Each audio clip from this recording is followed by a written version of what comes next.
Seperti inilah kondisi sekolah milik Yayasan Emyoder yang berada di Sorong, Papua Barat. Siswa SD, SMP, hingga SMA di sekolah ini harus belajar dengan kondisi gedung sekolah yang tidak layak. Bahkan, ruang baca sekolah ini hanya ditutup menggunakan seng. Situasi ini sudah berlangsung sejak beberapa tahun terakhir. Pihak sekolah telah berupaya mengajukan permohonan untuk bantuan renovasi sekolah. Namun hingga saat ini tak kunjung ada jawaban. Meski dengan kondisi tidak layak, belajar mengajar di sekolah ini tetap berjalan demi mencerdaskan anak bangsa. Sementara swasta belum pernah atau kurang ada perhatian. Maksud saya itu kalau bisa oleh Kemenak itu tahun pertama kedua negeri dulu, oke, silakan.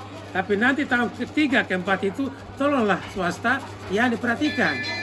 Sementara itu, para siswa sendiri mengeluh situasi sekolah seperti ini.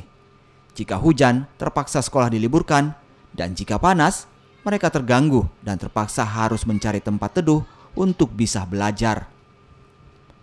Kita maunya tuh pemerintah bisa lihat kita orang Papua yang kurang yang bisa dibantu sedikit lah.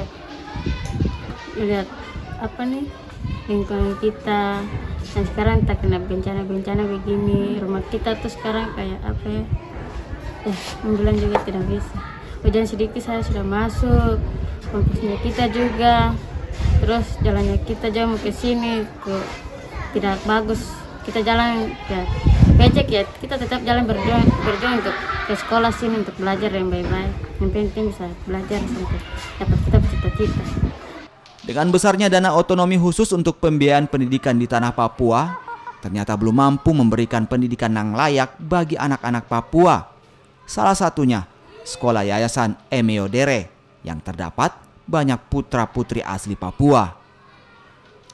Mereka berharap pemerintah lebih peduli dan perhatian terhadap nasib anak Papua dengan bantuan infrastruktur belajar yang layak demi mengenyam pendidikan. Flora, Kompas TV, Sorong, Papua Barat.